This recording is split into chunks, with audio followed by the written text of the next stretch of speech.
Bayan natin na may iba't ibang medikal na pangangailangan ang lumalapit sa ating programa at humihingi ng tulong na makalapit po sa iba't ibang mga government agencies upang makalikom ng guarantee letters. At isa sa mga ahensya ng gobyerno na ating palagi ang katuwang sa mga ganitong pagkakataon ay ang Department of Social Welfare and Development o DSWD.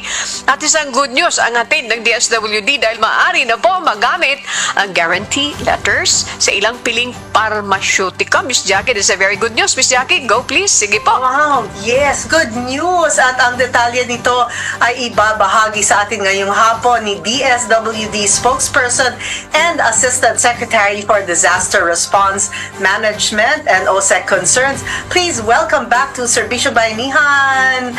Of course, ASEC Irene Dumlao. Hello po, ASEC Irene. Magandang hapon po, Ma'am Jackie and Ma'am Annie. Magandang hapon din po sa lahat ng sumusubaybay ng inyong pong programa. Miss Jackie, nasa meeting yan pero pinagbigyan sa iyo. Okay, ASEC, maraming salamat. Ano po? Okay, ASEC, ang aming gustong itanong sa inyo, ito pong tungkol dito sa guarantee letter. Ano po? Guarantee letter na pwede nang gamitin po sa mga pharmaceutica. Pa-inform nga ang ating mga kababayan tungkol dito because this is very good news po. Thank you very much po. Tama po kayo dyan, Ma'am Annie. Previously, ang guarantee letter, ini-issue natin para sa medical assistance at sa burial assistance. Medical assistance, ito po para dun sa hospital confinement. At ang ganun din naman po dun sa burial assistance na for the funeral expenses. At nagkakahalaga na nga po ng mahigit 10,000 pesos yung pong hinihingi na assistance. Kung kaya nga po nag-i-issue si DSWD ng guarantee letter. Guarantee letter na kung saan nangangako na po ang DSWD doon sa service provider o doon sa hospital na kung saan na-confine yung ating client na DSWD na po ang mamamahala doon sa pag-settle noong outstanding account ng ating client doon nga po sa service provider. But this time around, sa pakikipagtulungan at pakikipag-ugnayan ng DSWD with drugstores dito sa ating bansa, yung asosasyon din ng mga drugstores na kinabibilangan ng malalaki at maliliit na mga drugstores ay buo tayo ng kasunduan na mag-i-issue si DSWD ng guarantee letter para sa mga clients na lumalapit para sa kanilang mga pangangailangan sa gamot. Hindi po ba yung ating mga clients nagtutungo sa DSWD para humingi po ng financial assistance para may pambabili daw po ng kanilang gamot o ng kanilang maintenance medicines? So para po matiyak na yung pong nakareseta o yung prescribe ng gamot ay talagang mabili ng ating pong client at talagang ma-address yung kanila pong sakit o karamdaman, minabuti ng DSWD na mag-issue na lamang po ng guarantee letter. Na ito yung i-acknowledge ng mga butika at magiging basihan nila sa pag-dispense ng mga gamot na inireseta nga ng kanila pong mga doktor. Again, that's a very good news, Miss Jackie. ASEC Irene, maraming salamat dyan. Miss Jackie, habol tayo dyan sa iba pang nalalabi nating tanong. Yes. Go ahead po, Miss Jackie. Thank you. Thank you, Ms. Annie. ASEC Irene, ito po ba ay applicable nationwide? At saan po yung mga pharmacies na pwedeng gamitin po itong mga guarantee letters from DSWD?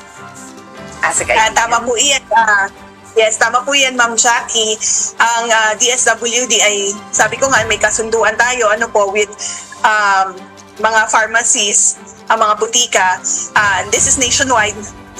Na kung saan yung ating mga field offices also engaged yung mga pharmacies in their area. So, ganito po kasi yung magiging proseso, Ma'am Annie and Ma'am Jackie. So, pag lumapit po yung kliyente sa amin, nakita po namin yung reseta, itatawag po namin dun sa mga partner natin ng mga butika.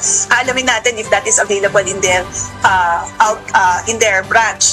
And then po, once na we get confirmation, isusulat na po natin sa guarantee letter, i-inform na rin natin yung client na dito po kayo sa butika na magtungo dahil ma-avail nyo po yung pong gamot mula sa butika na ito. So dadalhin po doon and then iprepresenta and then i-dispense na nga po yung gamot sa kanila. So just going back to the question, available po ito nationwide sa ating and available po na sa lahat ng ating mga field offices in service.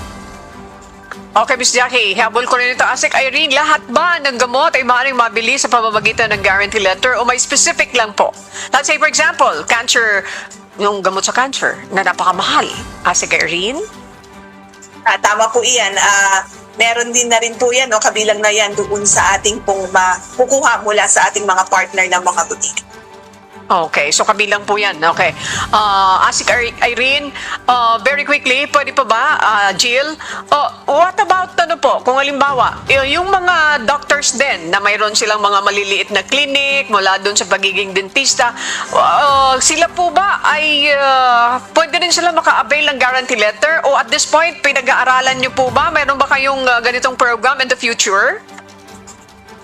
Well, sa kasalukuyan, Ma'am Annie, ang ating pong mga partner na mga butika, no, na tumatanggap po nga ng DSWD issued guarantee letter ay yung pong mga miyembro o nasa ilalim ng Drugstores Association of the Philippines. Kabilang din po dyan yung Globo Asiatico Enterprises, Onco Care Pharma, Urology Medcare Incorporated, gayon din po yung Complete Solution Pharmacy and General Merchandise, Haran Pharmaceutical Product Distribution Limited, Chemifinity, Medifinity, JCS Pharmaceuticals, Interpharma Solutions Philippines, and yun yan, nabanggit ko, yung mga miyembro din ng Drugstores Association of the Philippines. Tinitingnan po natin na Ma'am Annie and Ma'am Jackie, kung paano pa natin nga mas mapapalawig itong pinakabagong serbisyo natin.